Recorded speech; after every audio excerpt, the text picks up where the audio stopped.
Welcome to You Rise Me Up, a podcast about Asian Europeans from all walks of life. I'm your host, Ching, a German-born Chinese. Today with me, Dr. Sophie Chung, the founder and CEO of digital health company CUNA Medical. Sophie was born and grew up in Austria as the daughter of Cambodian refugees with Chinese heritage from her mother's side. After studying medicine, philosophy, and sinology in Vienna, she spent several years as a management consultant at McKinsey and as director of healthcare strategy at a startup in New York. She then went on to found CUNA Medical, a platform connecting patients and doctors worldwide.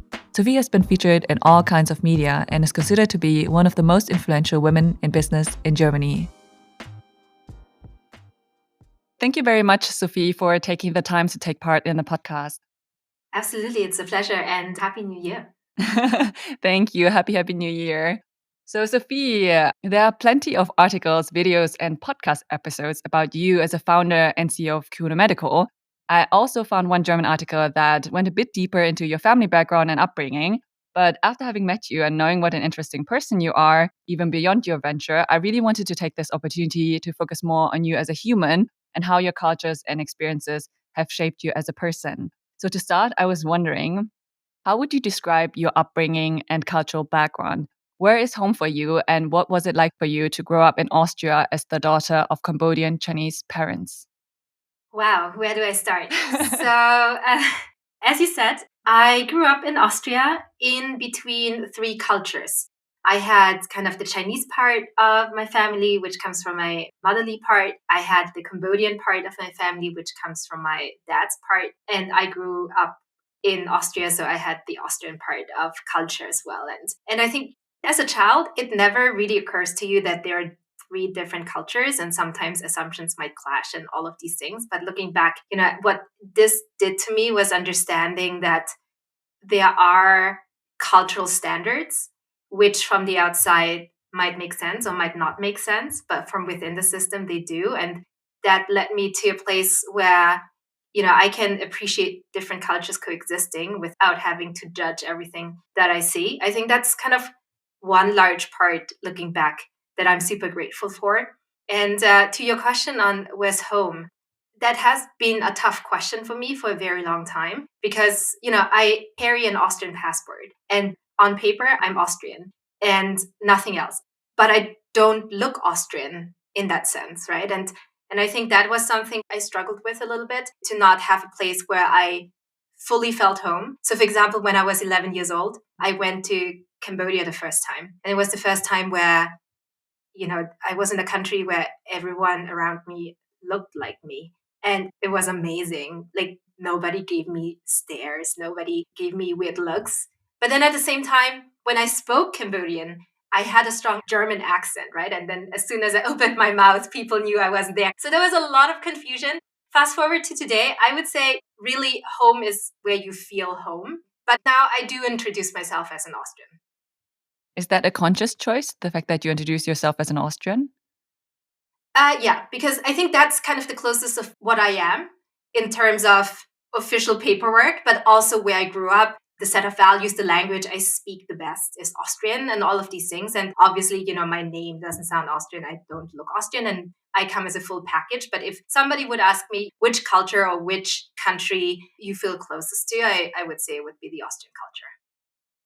Sophie, when you described your cultural background, you mentioned cultural standards that influenced you as a child, and that as a child you weren't aware of how it influenced you. What kind of cultural standards are you referring to? And could you perhaps give me some examples in terms of the Cambodian culture, the Chinese culture, or the Austrian culture? Yeah, absolutely. So, one thing, for example, I thought was really interesting. So, when you go to a Cambodian wedding, men and women never sit together.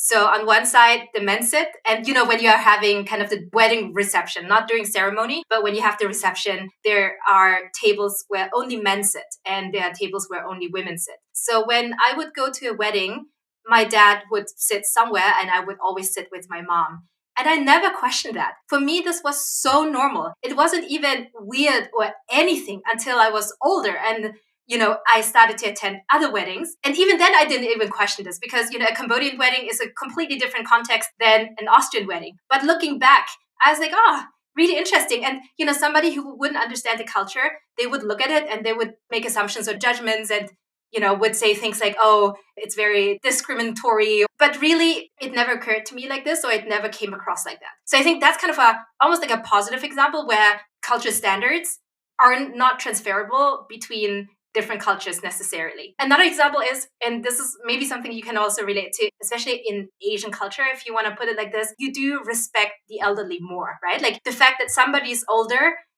already comes with kind of a more respectable position. Yeah. And that is something I never wanted to comply to and I never understood. So when I was a little girl and my mom would say, oh, this woman is an older woman, so you have to respect her, or you cannot talk back, or things like these, I would always go like, I don't understand. You haven't earned anything with just being older. So these were the situations where I truly, and I think this is when different influences come in and where I actually challenged the cultural standards. Do you know why they separate men and women at Cambodian weddings? No, I don't. And it might also just be a coincidence that the Cambodian community in Austria would do it. So I haven't really done kind of a full cultural research on this. But it seems to me like everywhere I go in like big celebrations, and I'm not sure if it's still the case today. I'm 40 now. So, that was like over 30 years back. But I think it's just customary and people have never really questioned it. Because they do dance together. It's not like a completely separate thing. They're in one room, there's just different tables, and they do dance together, they do speak together. You can mix, but it's just this thing that you don't sit together. Interesting. I will have to dig into it. But it's also interesting how you said that, it might also just be unique to the Austrian Cambodian culture, because it's so true that on the one hand, we do have these separate cultures, but then we have these like subcultures that are like mixed with other cultures that can be quite different. So I will definitely look it up and see what is behind it. But Sophia, I was also wondering, how did your parents end up in Austria in the first place? Yeah, that's a really good question. None of them actually planned to come to Austria. So there was the Cambodian Civil War in the late 70s, the Khmer Rouge regime. Some people might still remember. It was a very horrific war. Over 2 million Cambodians were murdered during that time. And that was the reason why my parents had to leave the country. They didn't live together. They met only after they came to Austria. So they have two different war stories, basically. Both of my parents are refugees. My dad left in 1975. My mom left in 1981. So my dad left at the beginning of the war. My mom left at the end of the war. So also very different timelines here. And the way it worked back then was you would flee over the border from Cambodia to Thailand. And then from Thailand, you would basically try to get to some safe place outside of Thailand. And my dad had relatives in the US. So his plan was always to go to the US. And so for him, going to Austria was just kind of a stop in between. But at that time, and rightfully so, the most important thing was just to get as far away from the war zone as possible.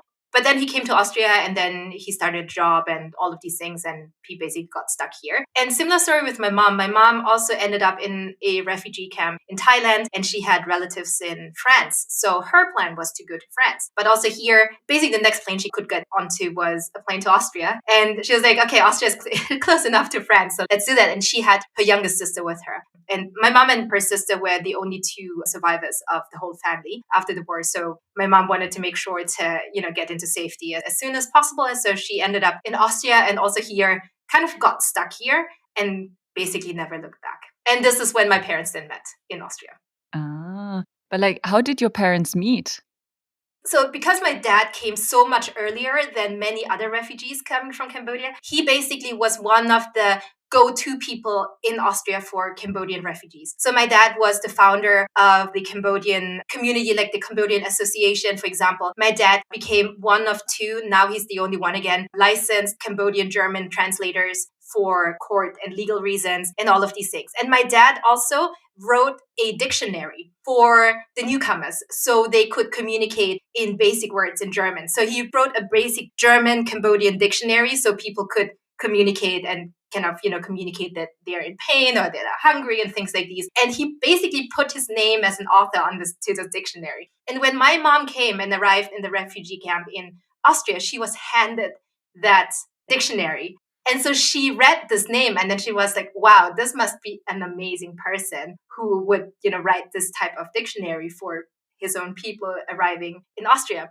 And so this is when she noticed him the first time. And then he would show up in one of the refugee camps someday to help out. And this is when they met in person. And my mom was very excited to just meet him, just frankly meet a person who would speak her language. And actually, they ended up fighting the first time they met because my mom's a very strong character. He was a very strong character. And my mom actually swore that she's never going to speak to him again. But here we are, a few decades later with 2 adult kids and 1 grandkid.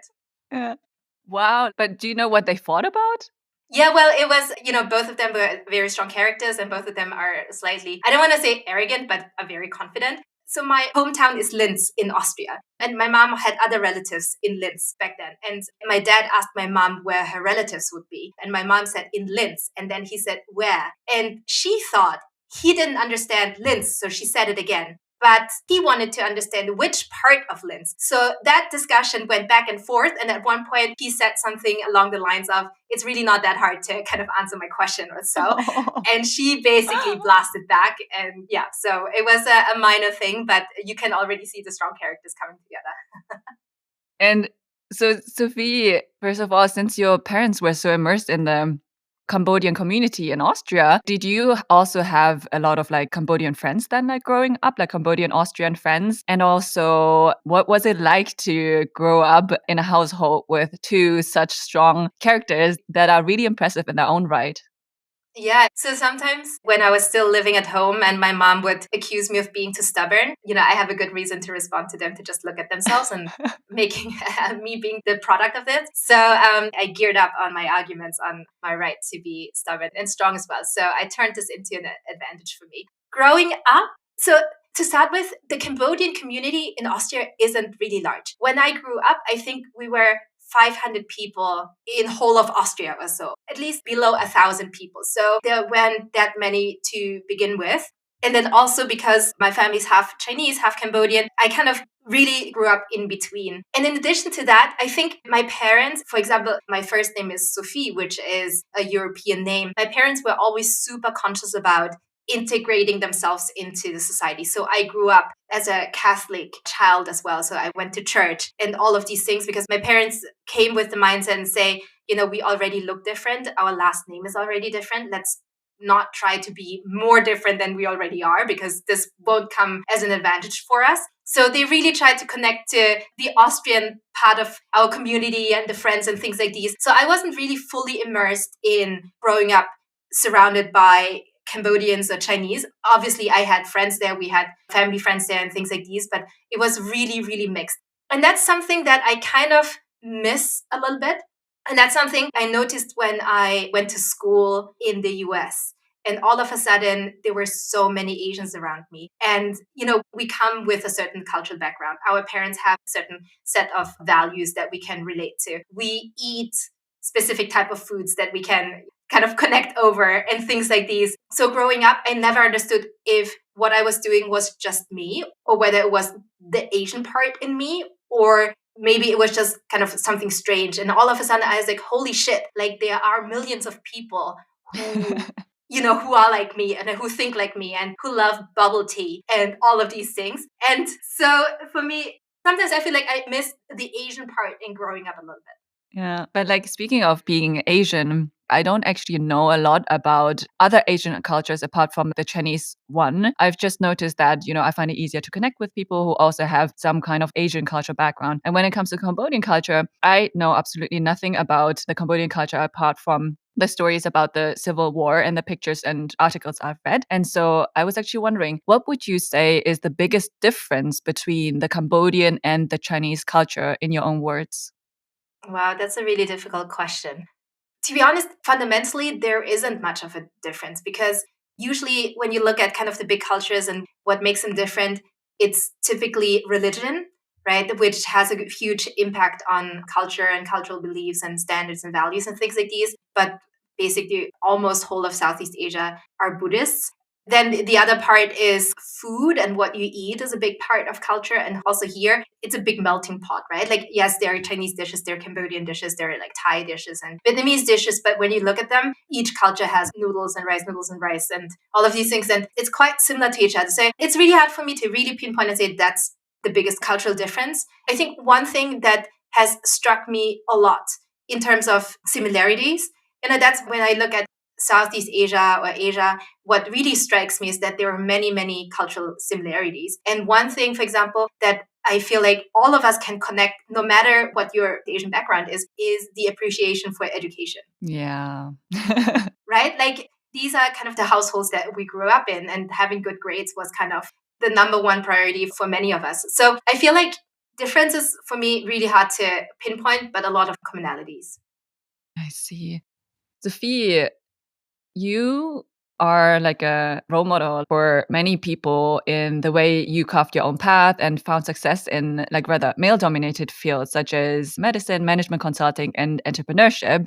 And I think that probably also comes with its own challenges and pressures. So I was actually wondering, where do you take your drive and inspiration from?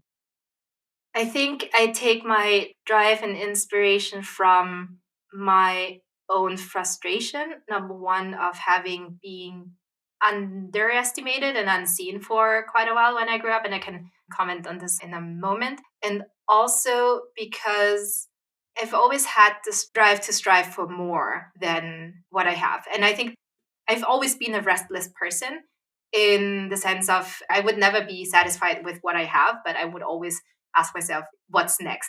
I think the thing that I said best place was, when I grew up in this little town in Austria, there were multiple situations where I was underestimated, especially in school.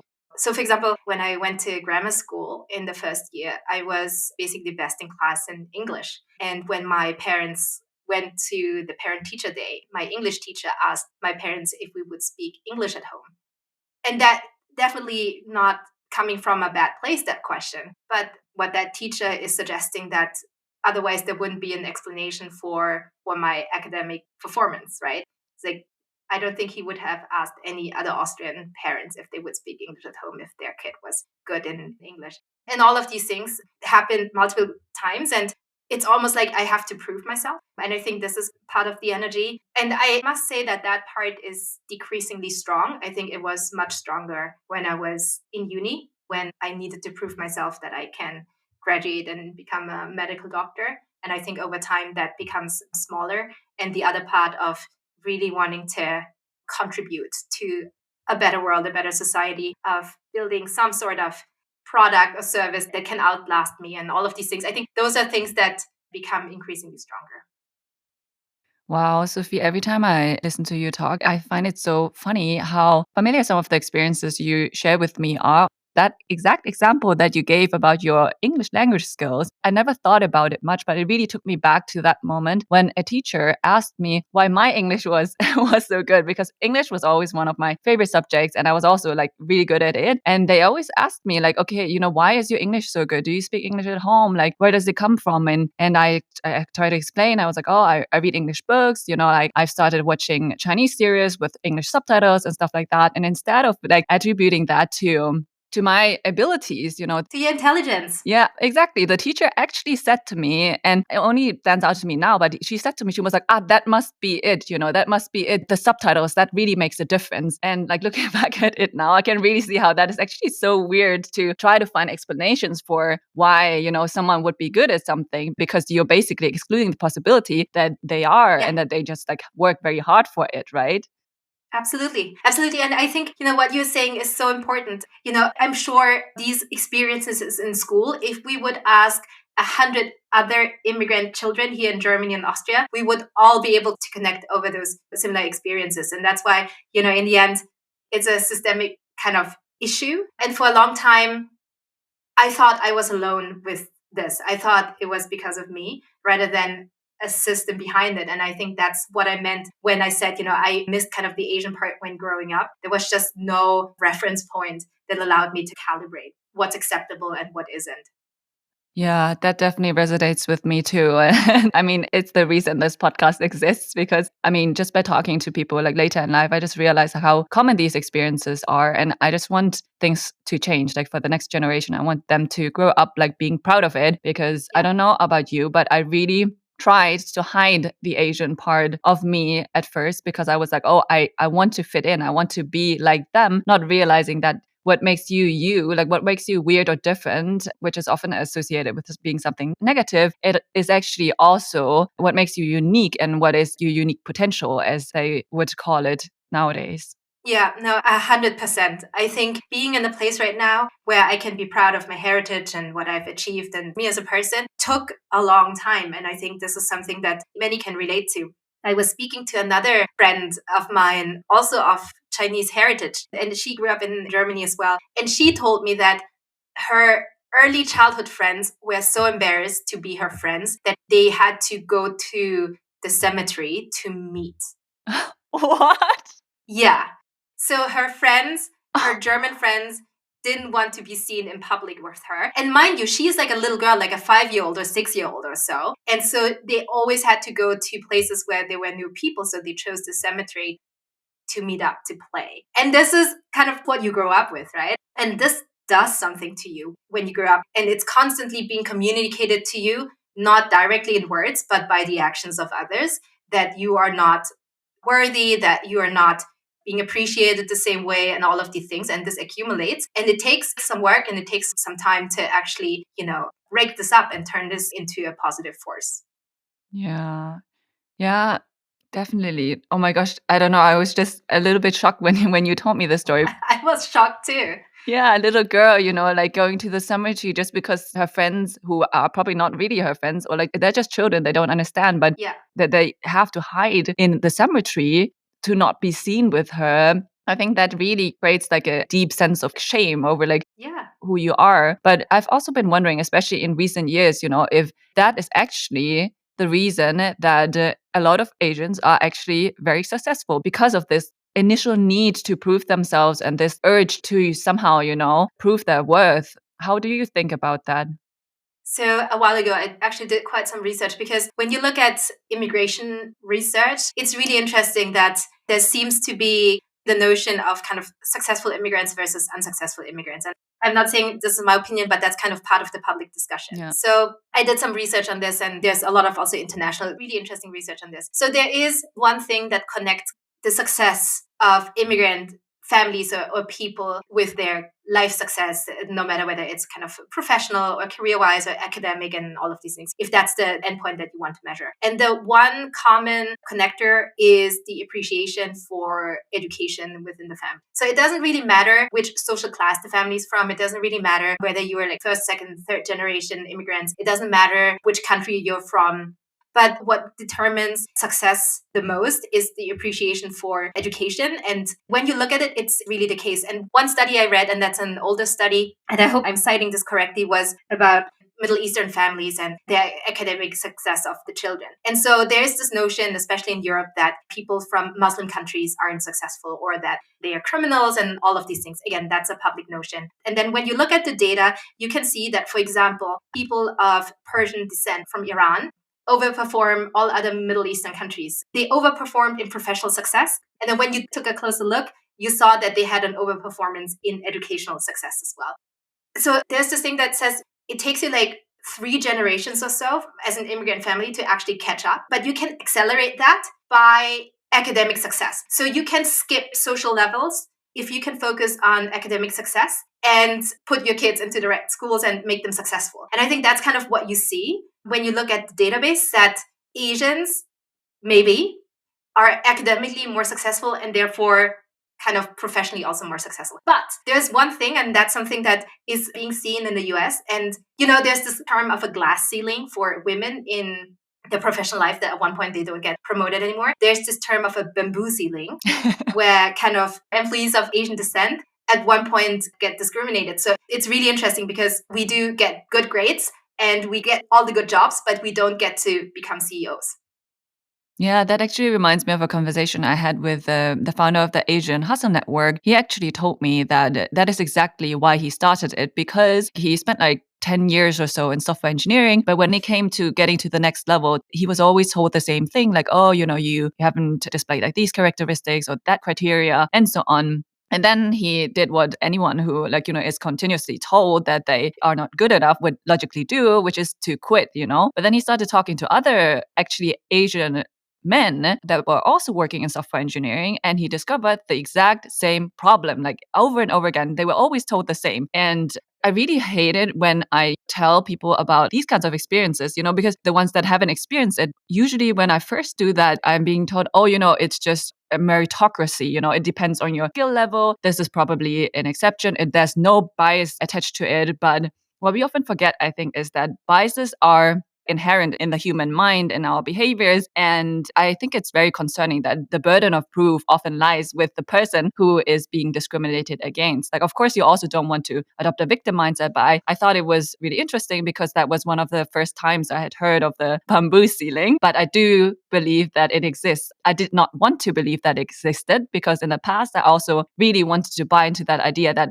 as long as I work super, super hard, like I will reach my goals. But over time, I've started to understand that that is simply not the case. Yeah, 100%. And first of all, I think it's really hard for the people who are affected to make the case. That's always I feel like an unfair position that you put the people into. And secondly, by now, there is so much data that kind of confirms systemic biases. So when people come to me and make the statements that they don't believe that's the case, I point them to the studies, I point them to the data, because I can't even open that discussion with them. That's one thing. And secondly, anyone who understands a little bit about the human brain and human psychology and how we work as human beings and how we make decisions cannot deny that there are unconscious biases. We are all biased towards certain things. We all have our values and beliefs that play into this. I think the big difference is on whether you're consciously trying to avoid that and consciously trying to kind of counter this with actions and reflection, or whether you just ignore the fact that you might be biased and just submit to it. But we are all biased. That's not a discussion. Yeah, I definitely agree with that. But Sophia, I also noticed that because I also spent some time abroad, right? And returning to Germany, I noticed that I find the conversations here particularly difficult. And I don't know if that is because I'm German born Chinese, so the German culture is in some ways closer to me, or the fact that in Germany, you are not really allowed to collect ethnic data because of our history and so on. And when I have conversations with people who are not affected by it, usually like white European people about these topics, I've noticed, a tendency to point to the States, for example, and say like, oh, but it's way worse in the States. It's way worse here and there. But I think it's just because they are actually having a more active discussion about it. And you are based in Berlin and in Germany as well. And I was wondering like, how you have experienced this and how you deal with it.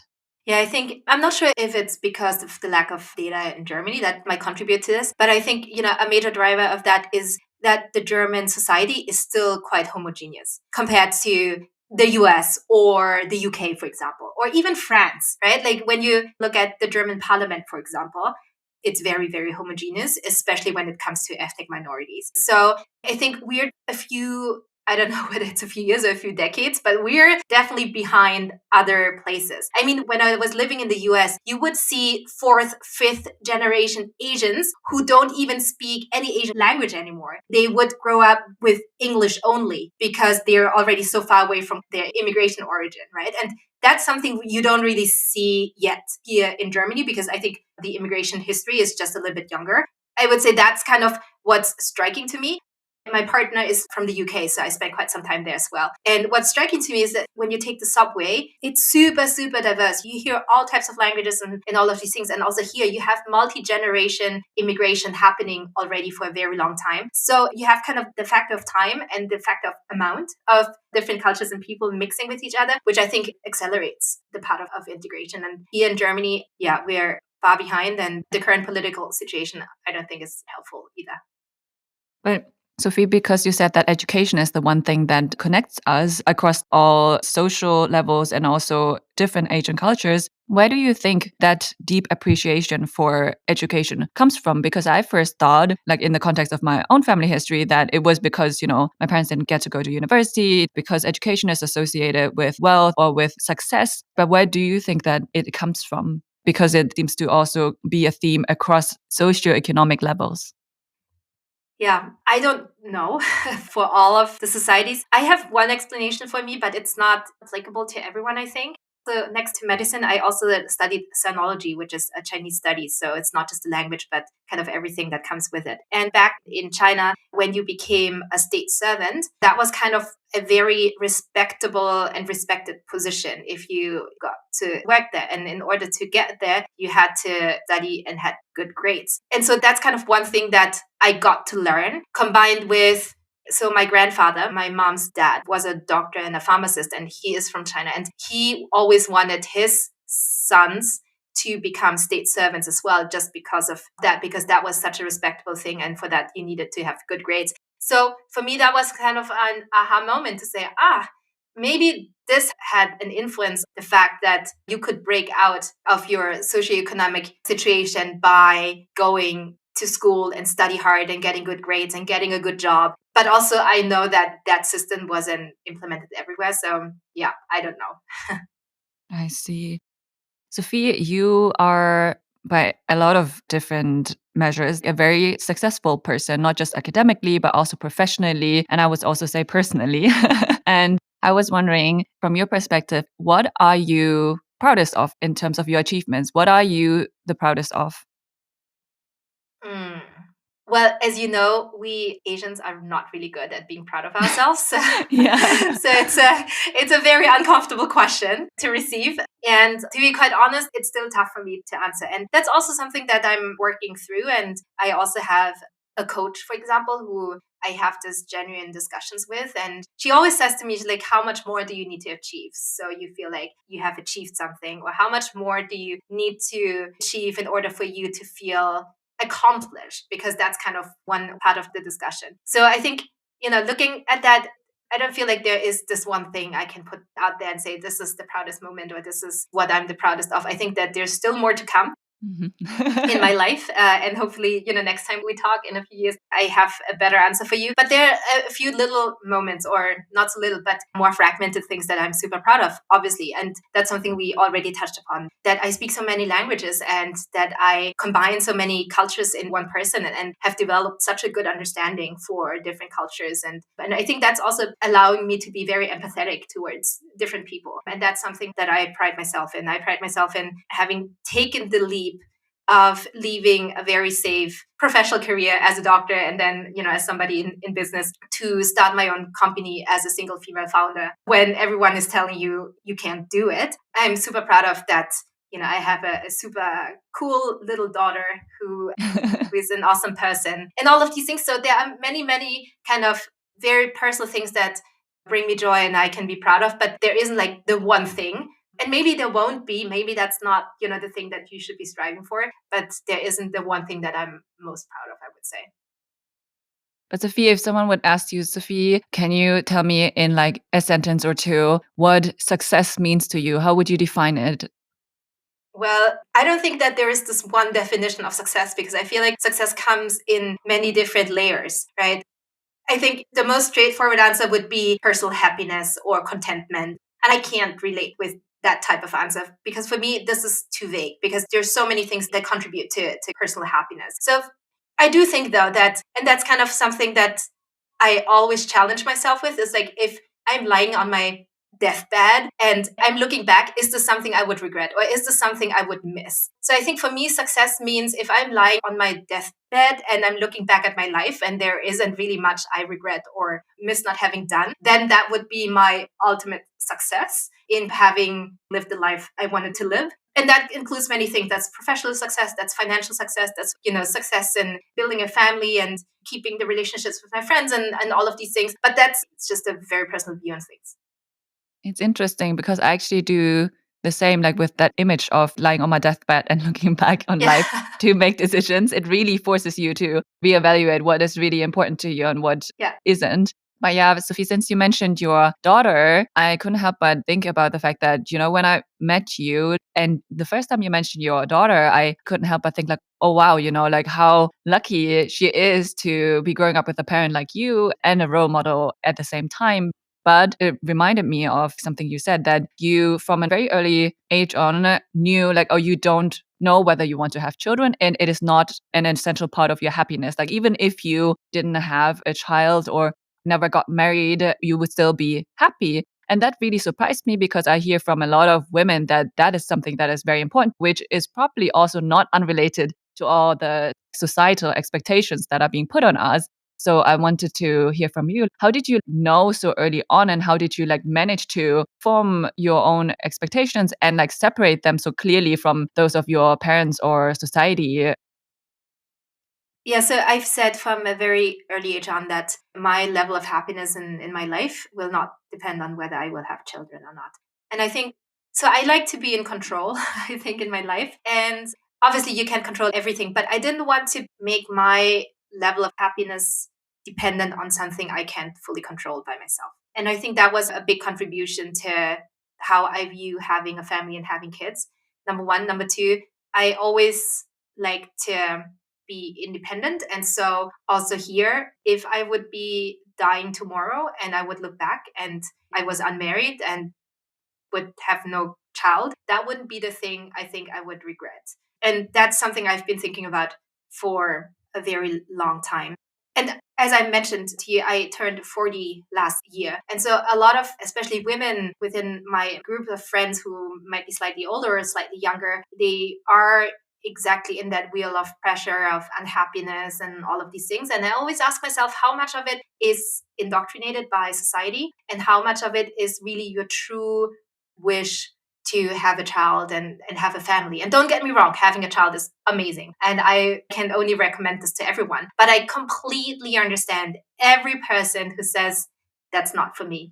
Or I consciously decide not having a relationship or not having a child. And I think that's a super strong decision because it's a decision that goes against all the values of what society is telling you to do. And I really, really respect that. And it's heartbreaking to see how so many women tie their self-worth to the fact of having a man and or having children. And I look at them, and I have some of these in my circle of friends, and I look at them, and those are all beautiful, amazing, successful, intelligent women who could do so much more in life and achieve anything they wanted, but they are being held back by the belief that it's time for them to have children, it's time for them to have a partner, and if that's not the case, they are missing a big chunk in their lives. And don't get me wrong, I do understand why you would want to have this, but is it really that much of a driver for your self-worth and your confidence and your level of happiness? I don't think it should be, because that's not something you can fully control. Your professional career, you can control more. So if you don't achieve that, I get the frustration more. So that's kind of where it breaks my heart when I see it. And I wish I could do something to change. But, the values and beliefs are so deeply ingrained that it's not my place to go there. And what advice do you have for others in terms of setting boundaries, especially with close family members that might be constantly trying to influence you and your life decisions? So my mantra here is they don't live your life, right? Like my mom doesn't live my life. My dad doesn't live my life. Nobody lives my life. So I get to make the decisions. And that's something that every time I would hear expectations, every time somebody comes to me and says something, I'm not looking for conflict. And sometimes it's better to just nod and walk away. But to myself, in my head, I will tell myself they don't live my life. They have no idea how it is to be me. They never will be me. And therefore, they have no right in defining the direction in which I want to take my life. And I think that's really, really important. So that's one mantra I have. Other mantra I have is I have to protect myself because nobody will do it. And this is from, whenever you get into a situation where you feel the pressure, where you feel like you're being made to believe that you are the biggest loser, when people tell you that you haven't achieved enough in life and things like these. I think those are the moments where you really have to recognize that this is the time where you have to protect yourself. And you have to put yourself there. And that's the biggest priority, because in that moment, nobody's going to come and protect you. And so I think those are the things that are really, really important. And you have to really build up the strength to stand up for yourself and walk away or say no, be it just in your head, because otherwise I think you will go crazy. Sophie, we didn't dive so much into your experience as a founder because, like I said, I think there are plenty of articles and episodes about that. But I still wanted to ask you, what advice do you have for others who want to start their own venture? Well, my number one advice would be just do it. When you start a company, when you're having an idea, by design, more people will tell you it's not going to work and that you shouldn't do it than people who will encourage you to do it. Because if that was such an obvious good idea you would have, somebody would have done it before you, right? So don't be surprised if people go like, I'm not sure. But you need to be sure about this. And I think that's kind of the second part of my advice. Do it, but do it in a smart way and do it in a careful way. Don't just naively jump into something. And building a business is building a business. And what does business mean? Business means cash and money, and it needs to work economically. And I feel like this is something you cannot ignore from day one. And you need to have a clear view on how you will make money and how you will scale in one or the other way if you're going to do it. Because the idea alone, there's so many good ideas out there, but if nobody's willing to pay for it, then it's not going to work. And so don't stop at the idea. You have to really have a path to how you can make this work and have a really strong hypothesis. I promise you, you won't be right, but you will have a hypothesis against which you can test. And what advice do you have for your younger self?